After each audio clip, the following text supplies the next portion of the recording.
Պարոն Հովակինյան, թե Վաղաշապրատի ինքնությունների ժամանակ և թե վերջին շրջանում բազմաթիվ աղազնակեր են կացվում ընտրացուցակների վերաբերյալ, մասնավորապես էլեկցիոներում կարգով և մարդիկ փորձում են տեսնել, թե իրենց հարցերում ովքեր են գրանցված, տեսնում են, որ անծանոթ մարդիկ 10-ից ավել իրենց հարցերում գրանցված են։ Այս անճշտությունները ինչի հետ են կապված։ Նաև ուզում եմ անդրադառնալ այն հարցին, պայմանավորված վերջին շրջանի իրադարձություններով, մասնավորապես Նիկոլ Փաշինյանի և Աննա Հակոբյանի բաժանությամբ, հիմա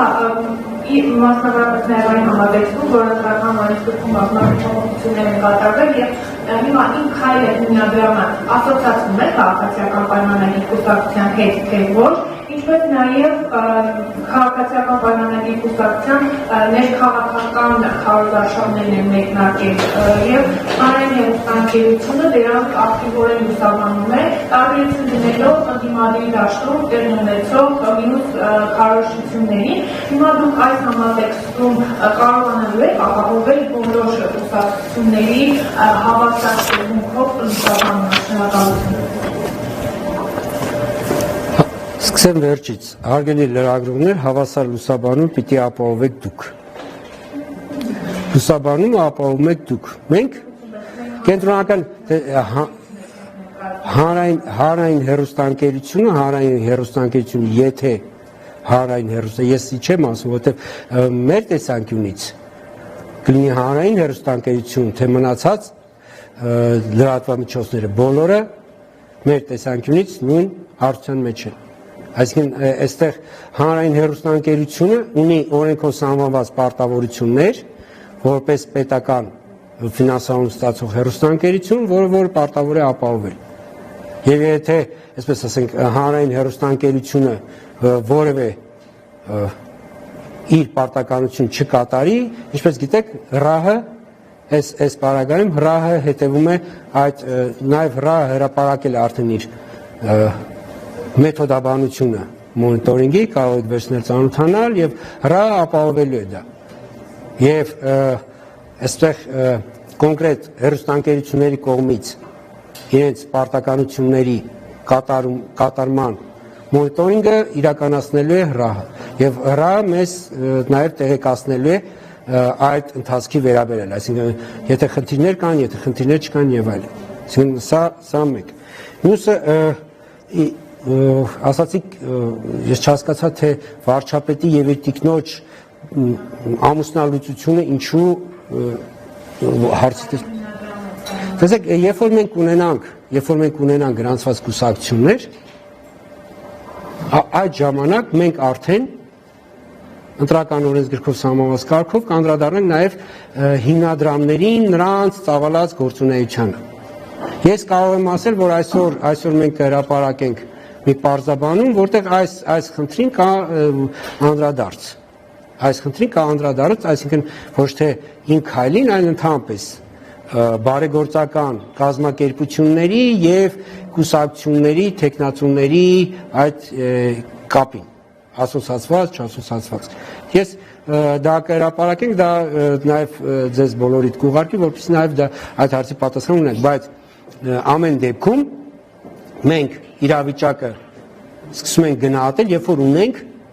կուսակցություններ գրանցված եւ թեկնածուներ։ Երբ որ մենք չունենք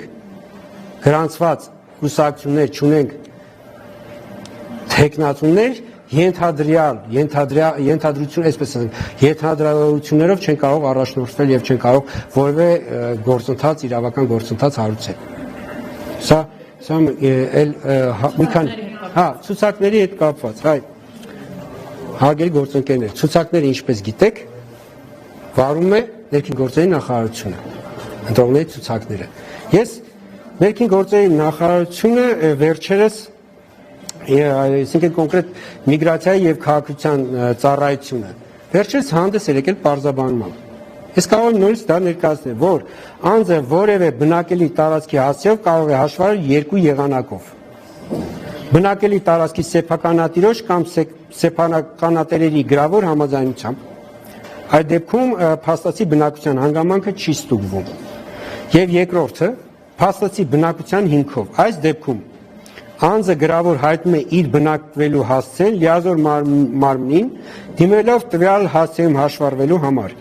Անձի դիմումում նշված հասցեում բնակվելու փաստը ստուգվում է ոստիկանության կողմից։ Այս դեպքում հաշվառումը իրականացնում է փաստացի բնակվելու փաստը հավաստող տեղեկությունը ոստիկանության կողմից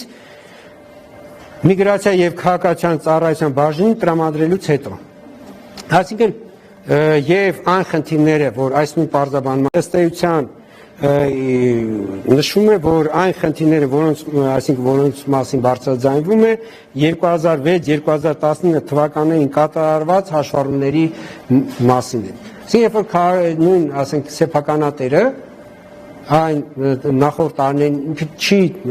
ասենք, ստուգել թե իր հասցեում ովքեր կան հաշվառված։ Եվ այսօր երբ որ օրինակ ստուգում է, տեսնում է, քավլիցի տեսնում է հանգիստ կարող է ինքը սեփականատերը բոլոր իրեն համար անցանկալի անձանց հեռացնել այդ հասցեի հաշվառումից, բայց սա կապ չունի ոչ ընտրությունների,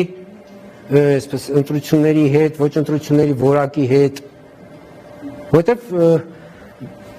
մարդիկ հաշվառում են նաև, ասենք, որևէ բնական վարձով բնակվելու ժամանակ դիմում են լիազոր մարմնին եւ նույնիսկ առանց սեփականատիրոջ իմացության հենց այս կարգավորման հիմքով իրենք